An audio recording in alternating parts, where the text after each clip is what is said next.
Nasib para petani di sejumlah daerah di tanah air sedang terpuruk. Saat panen raya, harga gabah di tingkat petani justru anjlok. Padahal harga beras di pasaran sedang naik. Petani di Kabupaten Pati, Jawa Tengah mengeluhkan turunnya harga jual gabah. Saat ini harga jual gabah sekitar Rp5.100 hingga Rp5.400 per kilogram. Padahal sebelumnya harganya bisa mencapai Rp6.500 per kilogram. Hal ini tidak sebanding dengan biaya operasional. Harga pupuk non-subsidi juga naik hingga 50%. Masalah bukan harganya yang turun, tapi harganya berubah. Karena semula itu 6.200 sampai 6.500 menjadi 5.200 sampai 5.500. Itu anjloknya itu sangat jauh sekali, signifikan. Hitung-hitungannya untuk saat ini yang harga sekarang ini ya kurang lah dari untuk mengembalikan modal. Masalahnya memang biaya produksi pertanian sekarang sangat mahal, pupuk-pupuk mahal, biaya lain-lain seperti solar juga sulit. Harga di tingkat konsumen masih tinggi, tapi kenapa di tingkat petani harganya anjloknya begitu parah? Bukan hanya di Pati, di Bojonegoro, Jawa Timur, harga gabah juga anjlok memasuki musim panen. Saat ini harga gabah di kisaran Rp4.700 per kilogram.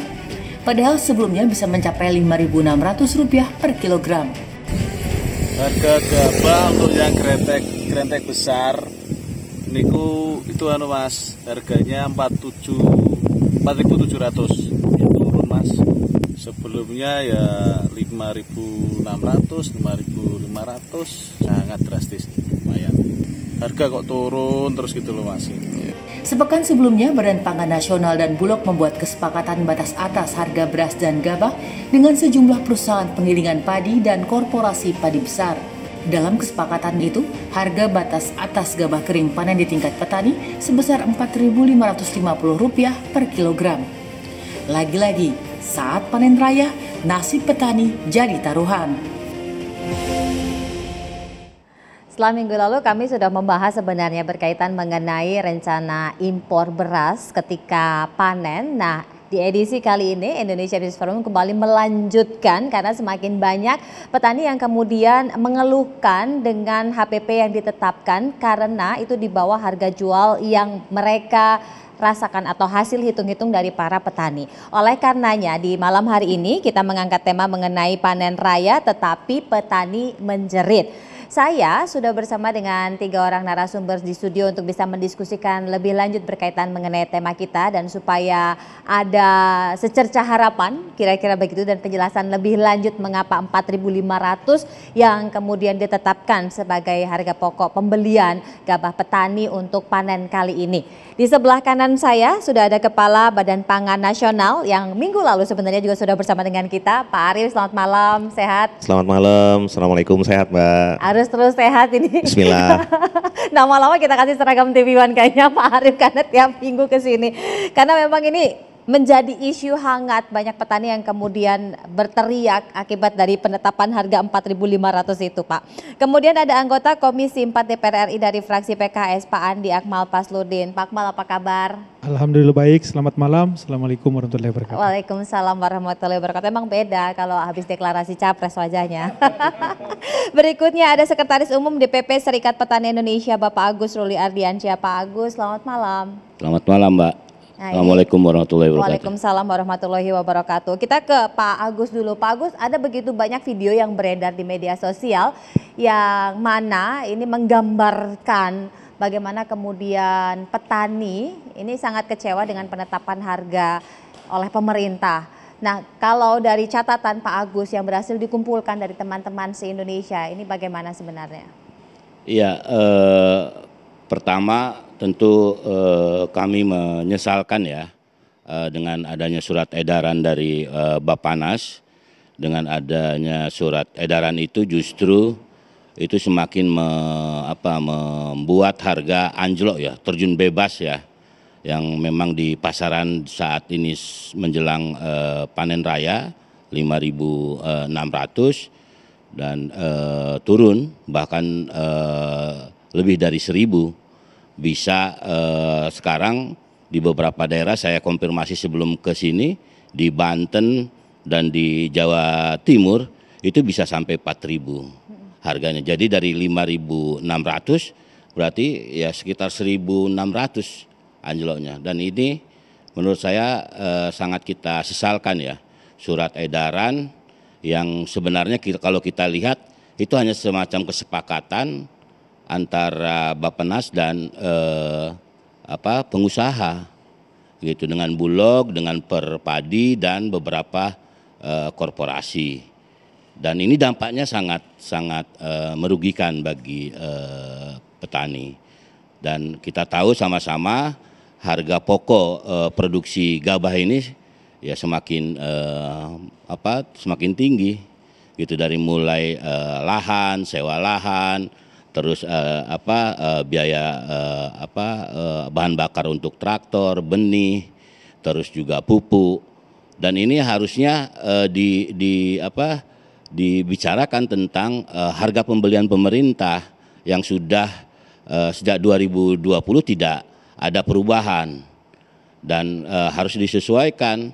Jadi bukan hanya sekedar sebatas surat edaran menetapkan hasil kesepakatan harga atas, tapi lebih kepada yang bersifat strategis. Bappenas ini kita harapkan seperti itu, dari mulai lahan sampai biaya produksi yang harus dihitung ulang dan harus juga menjadi sebuah kebijakan untuk bagaimana harga pembelian pemerintah, dan juga tentu kita harus juga dorong untuk misalnya HET, harga eceran tertinggi, dan ini harus terkoordinasi gitu, harus terkoordinasi dengan berbagai sektor. Nah, kita lihat di surat edaran itu ya tidak ada Kementerian Pertanian, Kementerian Perdagangan, termasuk kita dari organisasi tani tidak dilibatkan. Nah, ini yang menurut saya harus menjadi perhatian, apalagi dampaknya justru sangat memukul bagi petani. Hitung-hitungannya berapa harusnya? Kalau yang SPI sudah hitung bahwa biaya pokok produksi itu kita di 5.050. 5.050 dengan artinya itu biaya pokok. Nanti kalau ditambah dengan keuntungan misalnya 15-20%, jadi itu bisa kita usulkan memang SPI harga HPP itu, harga pembelian pemerintah itu 5.600 gitu. Nah, ini yang perlu kita samakan kan gitu. Berapa biaya biaya per hektar, berapa produktivitas per hektar. Kalau dihitung 6 hektar itu kita dengan biaya hasil diskusi kita di lapangan itu biaya pokoknya 5.050 itu ya. Gitu. Dan kita harapkan dengan dengan margin atau keuntungan sekitar 15-20% ya, kita harapkan memang harga pembelian pemerintah itu 5.600. Kita ke Bappenas dulu deh, Pak Arief. 4.500 nggak masuk, nggak cuan Pak. Berapa? Nggak cuan. Kalau? 4.500. 4.500, baik. Jadi pertama-tama terima kasih dulu Mbak Brigita, Pak Agus, Pak Andi Akmal. Kita berkesempatan untuk bertemu dan menjelaskan. Jadi apa yang dilakukan Badan Pangan Nasional ini sebenarnya harus menyeimbangkan antara hulu sekali lagi di tingkat petani, kemudian penggilingan padi, baik yang besar maupun yang kecil, kemudian kita punya Bulog yang kita minta tugaskan untuk menyerap ya, supaya harga di tingkat petani tidak anjlok, kemudian di tingkat konsumen. Jadi tugas Badan Pangan Nasional ini harus menyeimbangkan profit atau keuntungan di semua lini. Ya. Sehingga kalau misalnya disampaikan ada yang GKP di bawah 4.000, itu tugasnya kita semua, Bulog, serap. Jadi kalau Komisi 4 Pak Andi Akmal itu kita semua udah confirm, yang kita sering duduk di sini ya. Itu kalau angkanya demikian, Bulog itu wajib menyerap. Nah, kalau yang demikian itu sudah kita pageri di 4.550 ya. Justru tahun 2020 itu angkanya 4.200. Lebih jelek. Justru itu. Sehingga Badan Pangan Nasional mengambil inisiatif. Cara yang paling cepat adalah mengumpulkan dan membuat kesepakatan itu tadi. Ini kenapa? Dua-dua harus dapat. Jadi kita punya penggiling padi kecil yang jumlahnya 160.000, yang itu pastinya nggak dapat. Kalau misalnya harganya tadi misalnya sempat di 6.000, 6.300 begitu ya. Ini si penggiling padi kecil nggak dapat. Kenapa? Karena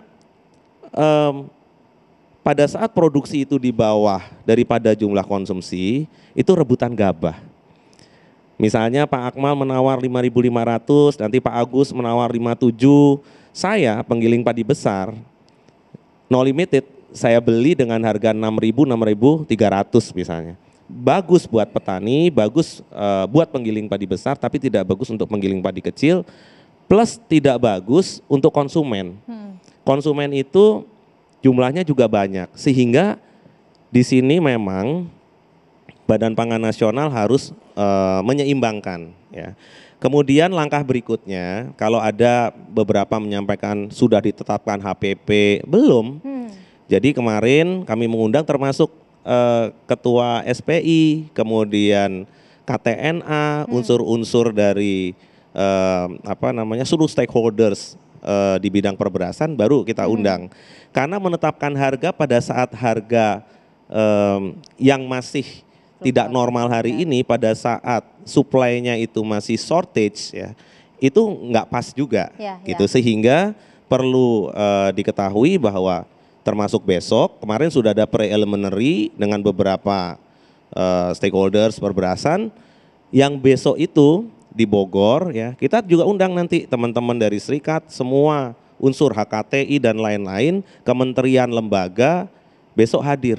Silahkan kita berdiskusi di sana, kita tentukan line by line. Misalnya berapa produktivitas, berapa sewa lahan, berapa harga pupuk, berapa biaya distribusi dan lain-lain, sampai angkanya itu dapat. Tetapi memang apapun yang diputuskan tidak bisa 100% memenuhi membuat happy semua orang. Sehingga ini nanti mesti duduk sama-sama gitu ya.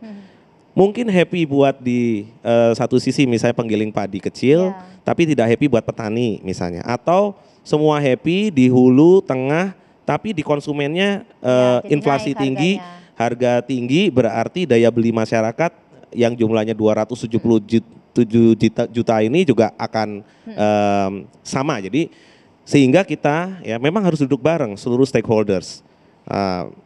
Kemudian tidak common pada saat panen raya itu menaikkan harga, ya. Tetapi Badan Pangan Nasional itu mengambil inisiatif. Jadi harusnya kalau kita diam-diam saja, angkanya kan masih 4.200, ya. Kemudian 8.300 pembelian bulog, dan itu kita tahu itu nggak benar, sehingga kita melakukan inisiatif supaya bulognya juga terisi. Dan tapi kita nggak bisa mengalahkan mekanisme pasar. Jadi pada saat ditentukan seperti ini pun, saya tadi pagi barusan cek ya, harga itu masih 5.000, 5.100, 5.200 ya. Kemudian sepakat yang tidak sepakat sebenarnya. Maksud saya gini, sudah sepakat harga seperti itu, penggiling padi juga lihat mekanisme pasar. Nyatanya juga nggak dapat. Jadi kalau tadi Pak Agus sampaikan ada yang jual sampai 4.000 ya, tolong kasih tahu kami itu bulog langsung serap, ya udah pasti, ya dengan spek tertentu misalnya yang sama-sama kita sepakati. Itu janji saya Pak. Jadi Bapak tinggal kasih tahu daerahnya mana, kita langsung serap seperti biasa gitu ya. Itu harus dilakukan oleh bulog karena bulog memang kita tugaskan menyerap 2 kali lipat. Jadi kalau dibilang pemerintah tidak sayang petani juga nggak benar. Kenapa? Karena yang tahun lalu itu sekitar 1 juta ton, diskusi kita kemarin kita sepakat untuk bulog tahun ini 2,19 juta ton Pak untuk menyerap gitu ya. Jadi tapi ini memang perlu penyesuaian-penyesuaian, dan bulog itu sekarang sudah memiliki 13 MRMP. Jadi mailing unit ya di beberapa tempat yang itu juga sudah siap untuk membantu langsung petani gitu ya. Petani, GKP, GKG masuk itu boleh gitu ya, karena itu juga sudah selesai commissioningnya. Mungkin itu dari saya sebagai awal, Mbak Brigita. Sepertinya bagaimana kemudian pembicaraan dengan Komisi 4, dan kami sebenarnya juga sudah mengundang Kementerian Pertanian untuk bisa bergabung bersama kami karena kaitannya juga berkaitan petani-petani di lokasi mana yang kemudian butuh untuk segera diserap padinya, tetapi hingga tadi sebelum kami bersiaran tidak ada jawaban dari Kementerian Pertanian untuk bisa mengirimkan perwakilan narasumber untuk bisa berdiskusi bersama kami di sini. Kita jeda dulu, usai jeda kami kembali.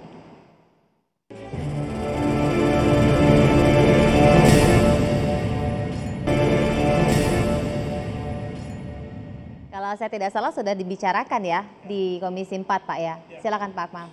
Jadi memang sebenarnya kita sudah menyimpulkan berkali-kali ya bahwa HPP harus naik. Karena angka tahun 2020 itu Pak Agus, Pak Arief itu sudah nggak mungkin. Ya karena memang kalau dari 4.200 ke 4.500 dari hitungannya itu Mbak, kenaikan biaya produksi sudah 20-25%. Artinya Pak Arief, dengan angkanya padi sebentar itu hanya 9%, nggak cukup sebenarnya Pak. Nggak cukup itu, jadi itu saya kira awal kita mendorong kenaikan HPP itu 20% dari 2020 minimal ya, supaya bisa menutupi daripada biaya produksi petani kita. Dari hitungan ahli ya, dari IPB mengatakan bahwa biaya yang dikeluarkan itu sampai 4.700 malahan Pak. Jadi kalau angkanya HPP-nya di bawah 4.700, rugilah sebenarnya petani kita. Sebenarnya petani kita sudah rugi kalau dia hitung tenaga kerjanya sebenarnya. Dia sudah rugi, tapi karena dia sudah memang hidupnya dari sana, tidak ada pekerjaan lain, dia bertani. Ini Pak Arief yang jadi masalah. Nah yang kedua, saya kira memang di sini perlu perkuat Bulog. Ya, kita tahu bahwa selama ini kan setelah jadi BUMN Pak Arief ya, Bulog ini kan hilang tajinya sebagai penyerap harga pada saat ini Pak di bawah HPP ya. Dia tidak punya kemampuan, walaupun kita tahu bahwa sangat bagus kalau kita visi misinya. Kami kunjungan ke lapangan ya, beberapa daerah bahwa banyak harga di bawah 4.000 tidak ada yang serap. Gabah kering panen Pak. Ya kan harusnya tadi kan 4.200 Pak ya, bahkan tertingginya 4.550 ya. Kalau ini sebenarnya memang berlaku Pak Arief, ini sudah menguntungkan, artinya sudah ada penolong. Tapi harus dipastikan bahwa Bulog betul-betul menjalankan tugasnya. Yang karena bilang tidak ada dananya, kami tidak siap, terbukti. Kenapa cadangan beras nasional kita hanya 500.000? Itu Bulog harusnya yang dikritisi. Jangan ngomongnya impor dong. Saya minta Pak Arief juga di tengah, nggak boleh terlalu berpihak kepada hilirnya, ke Bulognya di tengah nih. Pastikan bahwa memang produksi ada atau tidak gitu loh. Datanya dari mana Pak Arief kan? Jadi Bapak Nas ini kita berharap Pak Arief di tengah wasit Pak. Bapak ini harus betul-betul kalau memang datanya benar, dari BPS misalnya bahwa data produksi kita cukup ya cukup. Di hilirnya nanti Pak Arief pastikan bahwa gimana distribusinya ya kan. Karena selama ini terkesan bahwa negara itu, pemerintah itu terlalu melindungi konsumen, bukan melindungi petani kita. Ini yang terjadi ya. Jadi ini kita kita harus lindungi konsumen kita, tapi kita juga harus berpikir bahwa petani ini kan penghasil nih. Ya kan, mereka ini bayangkan pupuknya susah, pestisidanya mahal gitu ya, biaya solarnya, dan kita berharap sebenarnya subsidi nanti di kemudian Pak Arief ya, subsidi harusnya di hilir, subsidi pertanian maksudnya ya, bukan di input harusnya. Jadi kita maunya itu subsidi harga, tapi itu sebenarnya ide sudah lama kita sampaikan, tapi ini belum ada kita berharap Bapak Nas ini bisa mungkin mempunyai konsep ya, bagaimana sebenarnya subsidi yang sebaiknya di tingkat petani kita gitu ya, sehingga betul-betul subsidi nikmati oleh petani kita, bukan pedagang, ya kan? Nah ini yang terjadi. Jadi sekali lagi bahwa HPP kita harus dorong, dan syukur-syukur HPP kita ini 20% kenaikannya Pak ya, minimal ya, bukan 4.200 minimal harusnya ya. Harapan kita seperti itu, dan saya kira harapan petani kita juga seperti itu. Iya, banyak harapan yang sebenarnya tidak hanya 4.500 sebenarnya Pak Arief. Iya, jadi besok kita duduk sama-sama. Jadi nggak bisa tuh misalnya menyampaikan sesuatu lewat media kemudian mengecam, nggak, kita duduk lah secara ilmiah, kita duduk ya kan, sama-sama kita hitung sehingga tadi keseimbangan antara hulu dan hilir juga terjadi. Itu yang pertama. Yang kedua Pak Andi Akmal, nggak benar juga kalau pemerintah nggak ngurusin, nggak.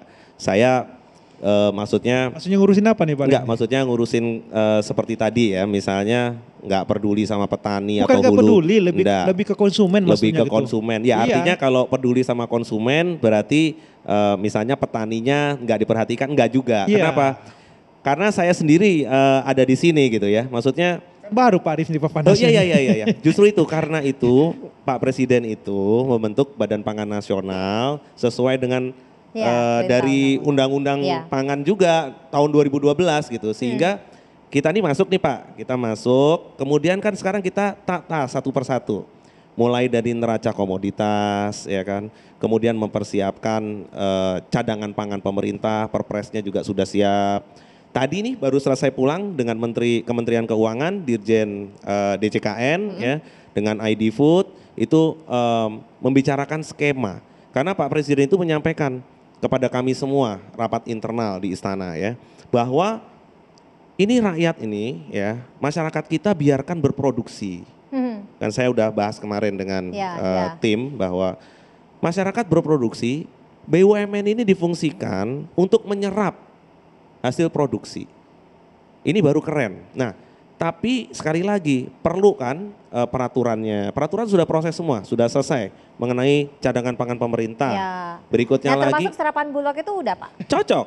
Karena itu yang angkanya sudah cocok tapi realisasinya belum. Iya, karena angkanya udah bagus tapi benar nggak bisa realisasi. Penyerapannya juga sangat rendah. Kalau sekarang dilakukan penyerapan Pak, produksinya itu masih rendah ya. Kemudian kemarin dilakukan penyerapan, Bapak tahu apa yang terjadi?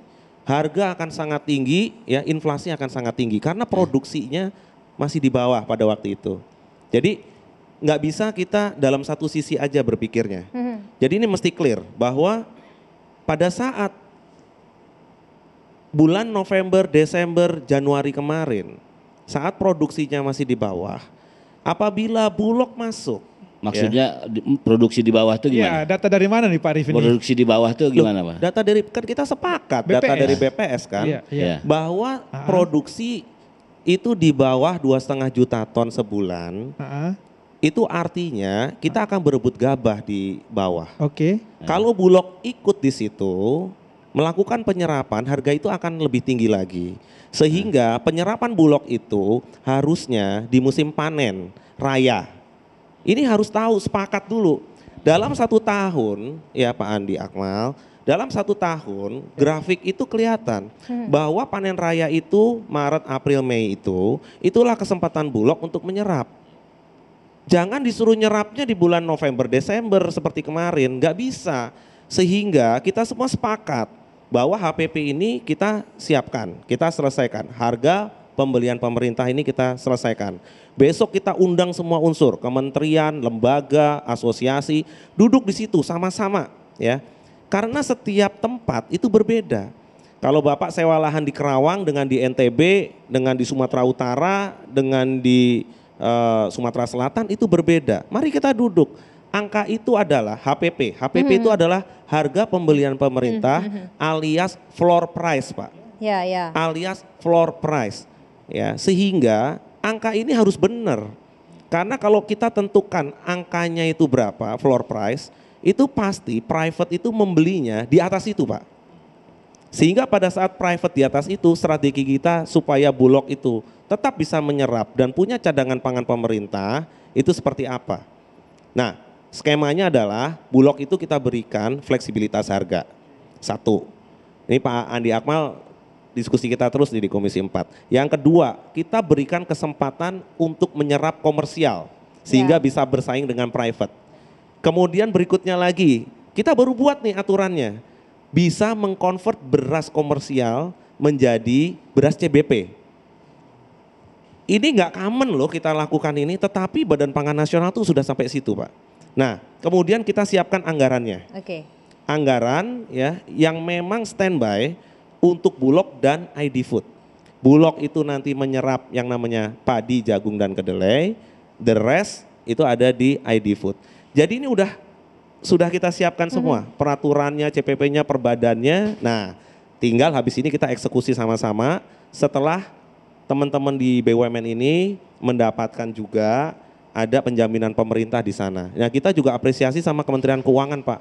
Kita terus berusaha supaya ada penjaminan ya kepada Himbara sehingga Himbara bisa memberikan bantuan tanda kutip kredit dengan bunga yang rendah.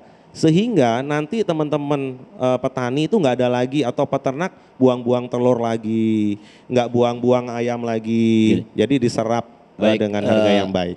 Saya mengingatkan ini pernah kita alami di minyak goreng, Pak. Minyak goreng.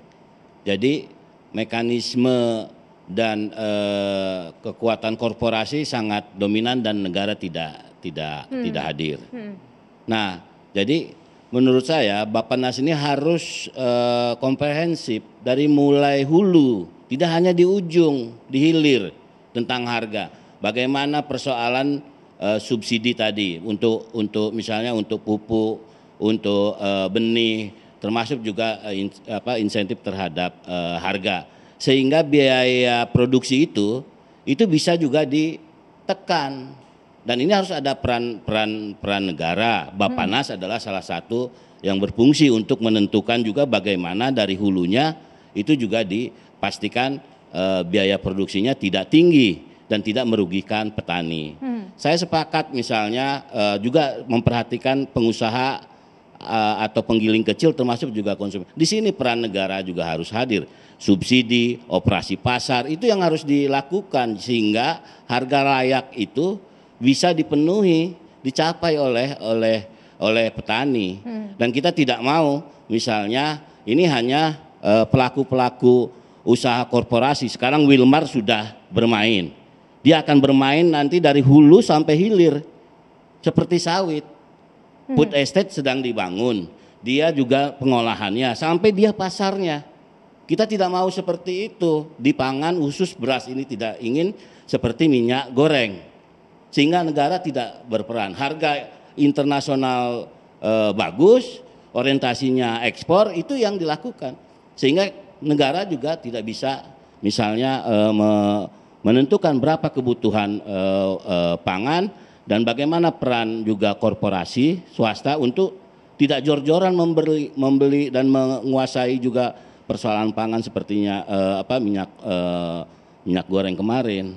Nah, ini yang menurut saya juga harus dikuatkan dari hulunya, dari mulai penguasaan lahan, berapa luas tanam padi, bagaimana produktivitasnya, bagaimana harga pupuknya mahal, bagaimana misalnya bahan bakarnya, itu harus dihitung dan menjadi salah satu tugas Bappenas untuk mengefektifkan supaya juga petani juga tidak ingin harganya mahal, biaya produksinya. Gitu, dan juga konsumen. Jadi ini juga harus menjadi tugas Bappenas menurut saya ya.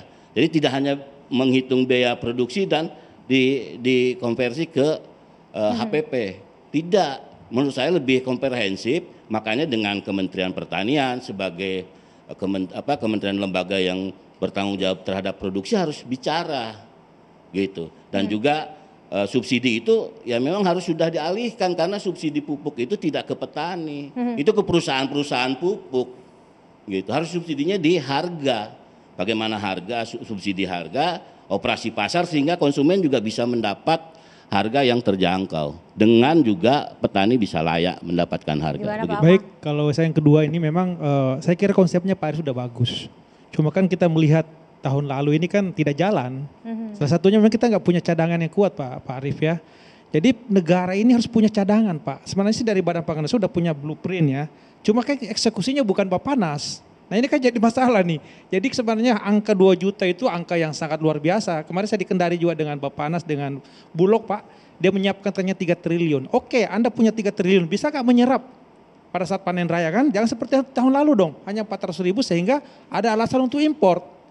Ya kan, dan saya kira juga salah satu efek Pak ya, kenapa juga harga mungkin pada saat ini, mungkin ada efek psikologis impor beras tadi itu yang sebenarnya kita tidak terlalu butuhkan, tapi ada ketakutan tanda kutip bahwa ini bahaya nih karena cadangan kita di bawah angka 1 juta Pak Arief ya. Jadi sekali lagi sepakat tadi bahwa cadangan kita perkuat nih.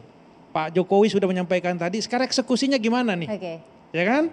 Nah, ini yang penting sebenarnya karena kalau konsep Pak Arief udah bagus nih, makanya saya katakan tadi bahwa Pak Arief ini jaga Pak aturannya, keseimbangan, saya sepakat tadi keseimbangan dijaga. Tapi jangan juga selalu menyalahkan di hulunya juga. Ini kan juga kadang-kala kita menyalahkan Kementan, produksinya kurang, sementara datanya dari BPS. Terus kalau kita nggak percaya data dari BPS, data dari mana? Saya sederhana aja, ada nggak pembanding? Ya kan? Jadi kita firm ke situ gitu loh, sehingga Ya kalau saya memang dari awal nggak pernah setuju dengan impor, terutama beras ya. Karena saya yakin bahwa sebenarnya kita bisa dan cukup. Nah masalahnya di lapangan Pak Arief, Bulog nggak bisa bersaing dengan pedagang. Harganya nggak bisa. Ya makanya dengan harga fleksibilitas itu baru bisa nih Bulog nih menyerap kan. Ya nggak bisa kalau harga, makanya kalau HPP-nya rendah dia akan kalah lagi. Apalagi tadi saya katakan PT Wilmar. Ini jangan sampai ada korporasi yang lebih besar daripada negara. Saya khawatir nanti ini korporasi ini Pak mengalahkan Bulog nanti nih. Atau mengalahkan BUMN kita yang lainnya nih. Kalau terus diperkuat tanpa adanya pengawasan kuat dari negara ini kan. Mereka membeli di atas HPP loh. Ya kan? Dia punya pabrik sendiri. Ini perlu diwaspadai, jangan sampai saya katakan tadi.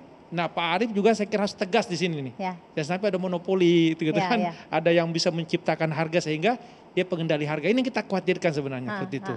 Di episode sebelumnya Bulog hadir di sini untuk bisa sharing dan banyak ditanya juga kapan kemudian mulai menyerap dan bagaimana kemudian proses penyerapannya karena memang di panen yang sebelumnya terjadi kendala. Nah nanti kita tanya Bapak Nas karena ini yang mengkoordinasikan lebih lanjut kapan kemudian serapan itu akan mulai dilakukan dan jaminannya bagaimana karena kemarin di episode yang lalu Direktur Bulog menyampaikan bahwa akan menyerap 70% di awal begitu ya Pak ya. Sesaat lagi kita akan lanjutkan, tetaplah bersama kami.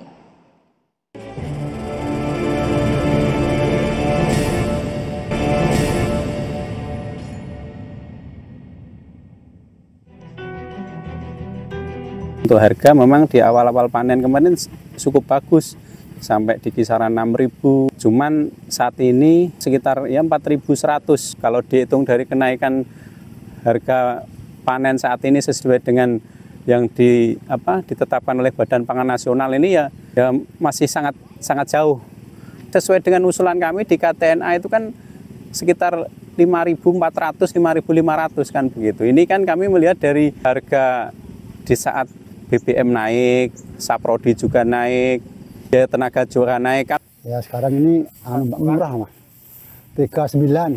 Dulu itu waktu masih jarang itu 6.000. Sekarang sudah turun, paling ini ya 6.000 lah. Tani beras itu Mas. Kalau pupuk itu sulit. Kalau yang kaya itu banyak sekali. Kalau yang miskin itu beli satu sak saja satu karung itu sulit Mas. Silakan. Tadi sudah bisa direspon apa yang disampaikan karena memang orang juga khawatir ketika katanya ada panennya tapi ternyata di lapangan minggu lalu disampaikan nggak ada. Silakan Pak Arief. Iya, sangat memahami apa yang disampaikan sedulur-sedulur petani ya karena saya juga bagian dari yang ingin tanda kutip mensejahterakan petani juga gitu ya. Kita nggak mau dong petani kita sedih karena apa? Petani ini produksi itu berbanding lurus ya sama kesejahteraan petani.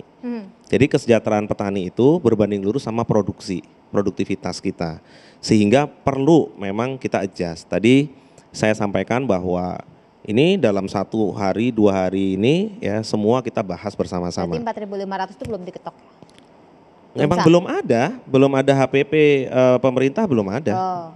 Kan saya jelaskan berkali-kali. Jadi makanya kalau menyuarakan itu jangan dari media gitu ya. Maksudnya jangan jadi dampaknya sekarang pertanyaan saya mungkin Pak. Pertanyaan saya itu baru surat edaran kesepakatan bukan HPP tapi dampaknya psikologisnya sangat coba sekarang saya tanya Bapak. Kalau kemarin saya diamkan aja. Ya, kemudian ada Permendak 24. Harganya 4.200. Nggak ada masalah hari ini kan? Sekarang saya naikkan supaya kita semua sepakat supaya ada kenaikan. Malah jadi masalah. Coba sebelumnya 42. Enggak, harga belinya. Persoalannya di lapangan kan udah nggak segitu Pak. Justru itu gitu. makanya karena kita duduk. Di lapangan itu menyesuaikan begini, dengan SPI biaya. Besok saya undang. Bapak silakan hadir bersama dengan tadi misalnya disampaikan KTNA tidak dilibatkan. Nanti saya tunjukkan surat dari KTNA ya. Bulan Oktober setelah kenaikan BBM mereka mengajukan harga berapa. Jadi maksud saya kalau bicara di media ya itu tolong dilihat faktanya. Nanti saya tunjukkan semuanya. Kemudian sekarang Bapak tadi maaf sebut salah satu perusahaan besar. Padahal perusahaan besar itu yang membuat Bapak itu bahagia. Mereka beli dengan harga yang tinggi. Sekarang Bapak kritisi, misal nih Yang membeli ya perusahaan itu, harganya tinggi. Sekarang Bapak kritisi. Nanti dia menguasai pasar, padahal itu yang didukung. Kenapa? Karena beli dengan harga yang tinggi. Nah, mau yang mana gitu kan? Kita makanya duduk sama-sama. Petani dibeli dengan harga 6.700, 6.300, seneng banget. Bener. Tapi habis itu yang punya gabah, misalnya yang perusahaan yang besar itu. Terus nanti yang penggiling padi kecil, Pak Andi Akmal, perlu diketahui mereka nggak nggiling kemarin.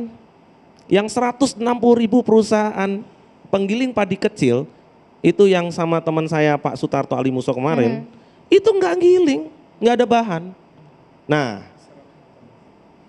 ini yang perlu keseimbangan. Kenapa ceiling price? Kenapa perlu floor price? Nah ini yang kita diskusikan. Dan ini saya laporkan kepada seluruh stakeholders perberasan. Mari kita duduk ya sama-sama. Kemudian tadi yang disampaikan sama Pak Agus, saya jelaskan bahwa Badan Pangan Nasional ya itu memang tupoksinya, perpresnya itu tidak ke situ.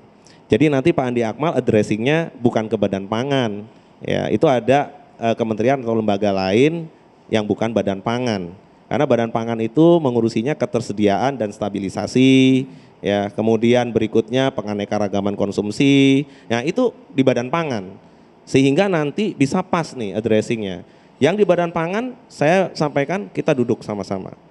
Jadi kami itu sangat transparan, sangat paham, tetapi pada saat kita sama-sama kita undang, tolong hadir, jangan nggak hadir.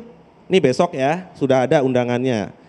Teman-teman dari SPI, kemudian dari seluruh stakeholders, kementerian lembaga sudah diundang semua.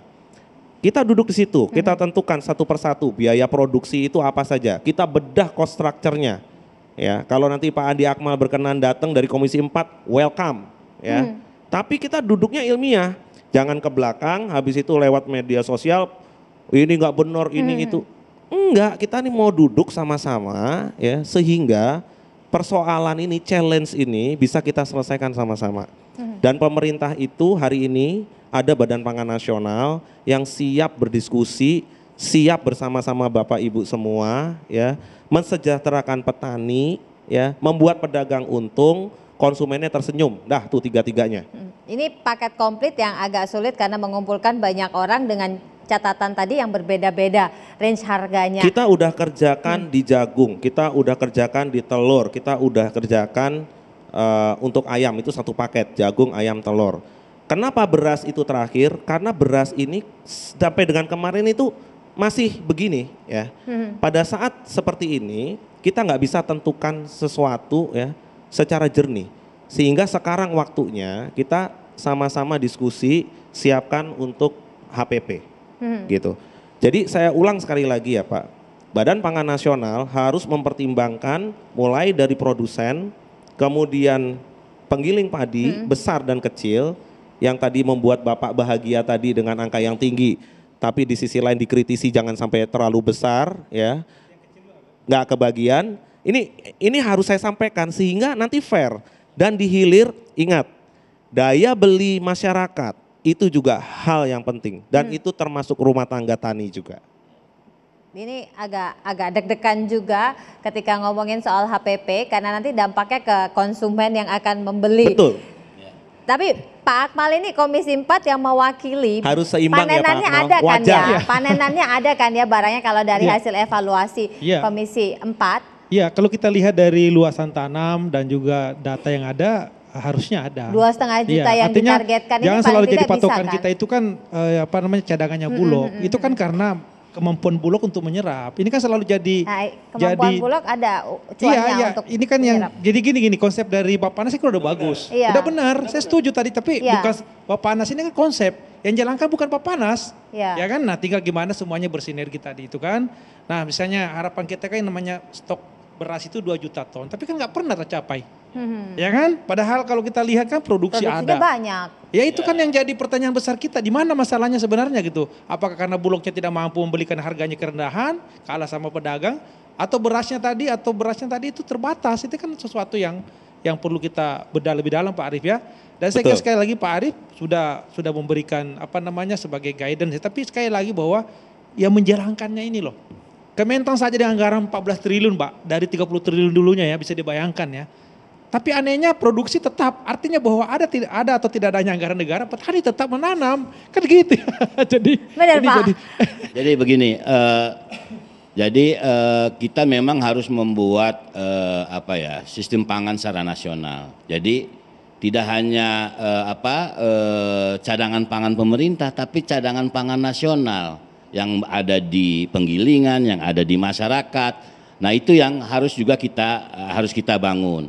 Nah makanya Bulog harus juga menjadi bagian yang diperkuat. Benar, serapan Bulog dari tahun ke tahun tidak tercapai. Apalagi sekarang mau dinaikkan 2 kali lipat.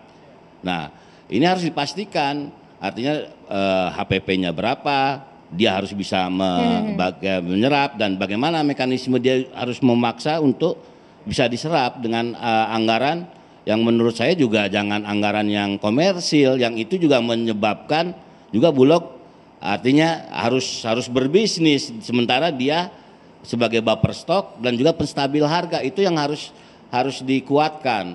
Nah ini yang harus negara hadir. Nah persoalan konsumen di situ, buffer stok, stabilisasi harga, operasi pasar, sehingga subsidi juga harus diberikan, sehingga jelas jangan dipertentangkan petani dengan konsumen. Makanya disitulah negara harus hadir, apalagi persoalan pangan, beras, produk yang sangat strategis. Menurut saya itu Pak, dan ya nggak benar juga kalau misalnya Bappenas hanya untuk kesediaan, tapi kan kesediaan dan target itu dari produktivitas, lahan. Sarana produksinya harus dihitung benar, menjadi bagian dari kebijakan dan juga penetapan yang dilakukan oleh Bappenas, menurut saya begitu. Tadi beras tadi Pak ya, beras medium kan udah diancang-ancang 9.000, saya kira salah satu perlindungan konsumen sebenarnya. Jadi sebenarnya kan dengan harga terjangkau tadi Pak Arif ya, kan ada medium, ada premium, ini kan medium untuk masyarakat yang berpenghasilan menengah ke bawah. Saya kira salah satu bentuk perlindungan. Jadi sekali lagi bahwa sepakat bahwa pangan ini harus diatur secara baik ya. Yang kita tidak mau ini kan pangan kita ini dikendalikan oleh tanda kutip oligarki ini loh.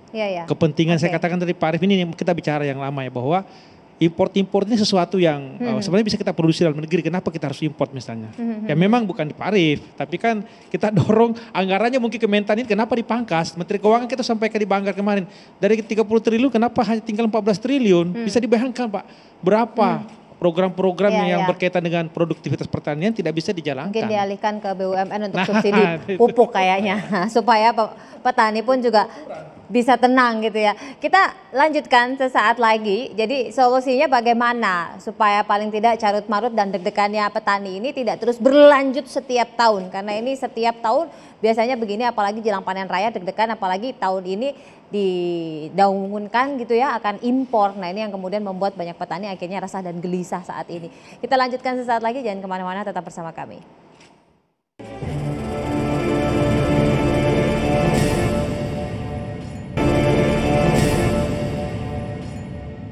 Jadi paling tidak belum disahkan, baru surat edaran yang meresahkan, kira-kira seperti itu. Jadi kira-kira petani maunya gimana?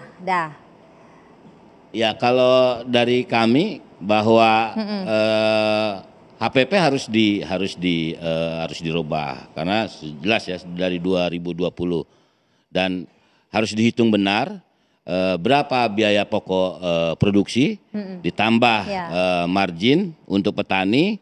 Dan itu harus dihitung. Dan ini kan berbeda-beda. Ada yang misalnya produktivitasnya 6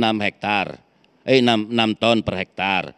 Ada yang mungkin menghitungnya sampai 7 atau ini. Dan ini menjadi tantangan kita. Baik itu dari lahan, sewa lahan, jangan lagi sewa lah. Kalau bisa ya memang redistribusi tanah dan juga konversi lahan pertanian itu harus juga menjadi sebuah kebijakan. Jangan terjadi terus penyusutan lahan pertanian pangan ya berkelanjutan. Itu sudah ada juga undang-undangnya.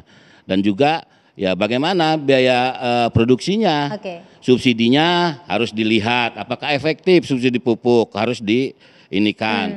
Dan inilah capaian-capaian yang harus menurut saya juga dikoordinasikan oleh Bappenas dengan kementerian atau lembaga yang lain, tidak hanya bicara menyediakan lahan, persoalan menyediakan pangan, persoalan nanti pangan diproduksinya bagaimana, apakah oleh perusahaan atau impor, kan jadinya nanti ke sana. Apakah juga melalui food estate, kan juga jadi ke sana. Kita tidak menginginkan itu. Bagaimana kedaulatan pangan itu bisa terwujud dengan misalnya memperkuat koperasi pangan petani, supaya misalnya penggilingan itu milik koperasi petani. Nah, itu yang harus dikuatkan, koperasi pangan, dan tidak memang harus hanya korporasi yang dilibatkan. Jelas kan, terlihat misalnya di kesepakatan itu, dan itu yang menurut kita harus dirubah benar, dan memang harus dicapai itu. Bagaimana caranya? Kalau mau ditingkatkan serapan Bulog 2.500.000 harus dicapai. Biayanya jangan komersil, nanti komersil, sehingga Bulog juga untungnya hanya dari impor dan juga dari beras premium. Dia berbisnis karena dananya dari dana komersil. Nah, ini yang juga harus menjadi perhatian. Terima kasih. Terima kasih, Pak Akmal. Kalau saya memang harus naik ya. Harus naik, tapi tentu tetap memperlihatkan tadi keseimbangan. Saya sepakat tadi bahwa angka 20% tadi, 20% saya kira oke lah ya. Supaya petani kita juga happy. Kalau enggak kan ya gimana mereka pembelian input-inputnya kan. Yang kedua memang Pak, bahwa harus dipastikan bahwa stok cadangan pangan kita ini yang menurut saya ini. Jadi petani harus betul-betul happy bahwa bila mereka panen raya ada pembelinya. Itu loh. Jangan sampai harga jatuh di bawah tadi Pak, di bawah HPP. Ini Pak, karena pengalaman selama ini ada HPP, tapi pada saat panen raya jatuh tuh harga nggak ada yang beli. Ini tanggung jawab siapa? Jadi kalau saya Pak Arief, ini penekanan di sini Pak. Bapak harus memastikan bahwa betul-betul Bulog bisa membeli Pak pada saat harga jatuh. Itu kepastian itu mengenai masalah tadi berapanya ya nanti dikaji bagaimana, tapi harus naik. Karena tentu juga BBM naik gitu kan dan lain. Saya kira itu kata kuncinya situ Pak ya. Ya. Pak Arief, tapi yang jelas padinya ada Pak, berasnya, gabahnya ada untuk bisa dipanen Pak. Ini kontradiktif sama pertanyaannya Ketua Komisi 4 nih. Jadi begini, teori supply and demand itu masih adakah Pak Arief? Ya itu aja, silakan dijawab gitu. Jadi pada saat, kalau masih berarti pada saat harga tinggi itu berarti kita masih belum full produksinya. Itu teorinya demikian. Ya, dan itu terjadi. Kalau sekarang harga gabah mulai turun, artinya kita memasuki panen raya. Jadi kita harus sampaikan demikian. Pada saat panen raya, kita siapkan Bulog, sepakat dengan Pak Andi Akmal. Kita siapkan Bulog, kan Mbak Brigita udah undang ke sini kemarin. Sudah ada di sini. Kesanggupannya udah ada, dananya tinggal regulasi yang katanya sudah disiapkan. Regulasi sudah disiapkan. Kapan keluar Pak regulasinya? Udah keluar? Skema sudah dong, penugasannya sudah. Skemanya bisa menggunakan CBP, nanti bisa fleksibilitas, kemudian berikutnya bisa menyerap komersial, kan udah disiapkan semua. Jadi ini udah semua. Tapi saya sepakat Pak, kita kawal sama-sama ya. Semua nih, satu-satu ya, mulai HPP-nya besok, udah 2 hari dari kemarin ya, besok kita sepakat sama-sama ya. Tadi juga kita juga sudah hitung sama-sama. Jangan nanti dibilang nggak diajak ngomong gitu. Aspiratif gitu ya. Nggak aspiratif, enggak. Karena Badan Pangan Nasional itu. Ya, karena sudah heboh Pak, baru Bapak ngajak kita. Bukan, nanti saya tunjukkan. Enggak. Kita kan gak diajak menetapkan. Gini Pak, segitu banyak asosiasi ya. Gitu kan, karena sudah heboh baru kita diundang. Bukan, segitu gitu banyak kan? Asosiasi ya, kalau cuma SPI enggak ada, itu ada satu kesalahan. HKTI juga enggak. Siapa bilang? Enggak ada tanda tangan di surat edaran kok kesepakatan. Loh, surat edarannya udah jelas itu dengan teman-teman penggiling padi. Jadi gini loh. Ini dengan penggiling padi, HPP nanti dengan Bapak Ibu semua. Kan saya udah sampaikan dari tadi. Kalau gini, kecuali kalau Bapak itu punya penggilingan padi. Ya, karena surat edaran kenapa? Itu kan berdampak Pak terhadap. Bukan. Nah Kenapa? sekarang kalau Bapak tanggal 27 dikeluarkan surat edaran. 28 sekarang tanggal 1-2 hari harganya anjlok. Jadi gimana ya kita mau ini? Jadi misalnya kalau harganya tinggi berarti produksinya belum maksimal. Enggak, ini hanya 2 hari. Sejak 27 Februari, 28, tanggal 1, baru 2-3 hari ini anjlok harganya. Gitu. Dan kita ya melihat bahwa surat edaran itu yang menyebabkan ini anjlok. Jadi kemarin itu dengan Perpadi? Dengan seluruh penggilingan padi, ya kan. Kemudian memang kita harus batasin. Kenapa harus dibatasi? Kalau nggak dibatasi, Mbak Brigita mau harga beras berapa? Sekarang kalau misalnya tadi happy dengan 6.000, 6.700, ya. Terus kemudian yang satu besar tadi, Bapak kritisi, nanti terlalu besar, nanti dia akan jadi korporasi besar dan akan menguasai. Loh, makanya kita batasin itu. Jadi gini, kalau berpikiran itu mesti komprehensif, ya. Kita sama-sama duduk. Kemudian jangan kerdil gitu, maksudnya, oh saya nggak diundang, enggak. Badan Pangan Nasional itu, ya, ada. Itu salah satu lembaga yang paling fair hari ini. Diundang TV One datang, ya. Coba cek kalau nggak percaya. Harusnya datang semua ke diundang ya supaya publik juga mengetahui masalahnya. Harusnya seperti Bapak Nas ini. Makanya saya sampaikan kalau pemerintah dibilang enggak peduli, enggak. Saya itu setiap minggu ya, itu dipanggil ya. Dipanggil nih Pak Presiden bersama dengan menteri terkait ya. Seluruhnya bicara soal pangan. Sehingga kalau ada yang menyampaikan pemerintah nggak peduli, saya bersaksi tidak. Sehingga kalau ada yang nggak pas, silakan datang ke kantor saya, duduk ya, kemudian kita diskusikan sama-sama kita selesaikan. Tapi nggak lewat ini ya, nggak lewat medsos, TikTok apa, enggak. Ini nggak menyelesaikan masalah. Datang, duduk, ya kan. Ini saya undang nih semua. Jadi tadi pun di grup saya sampaikan, boleh nggak? Ini undangannya udah saya sebarkan nih di grup perberasan ya. Yang belum diundang tolong kasih tahu saya. Belum ada yang ngasih tahu saya siapa yang nggak diundang. Gitu loh. Ya. Terima kasih Pak Kepala Bappenas Pak Arief Prasetyo, Pak Andi Akmal, anggota Komisi 4 DPR RI dari fraksi PKS, dan juga Pak Agus Ruli Ardiansa, Sekretaris Umum DPP Serikat Petani Indonesia. Kita tunggu saja karena besok baru dibahas dengan petani, karena kemarin baru dibahas dengan penggilingan padinya. Mudah-mudahan saya bisa menyenangkan semuanya sehingga tidak ada lagi petani-petani yang menjerit, karena ini kita akan panen raya. Mudah-mudahan solusi terbaik untuk semuanya yang bisa kita dapatkan. Saya Brigita Manohara pamit, selamat malam, sampai jumpa.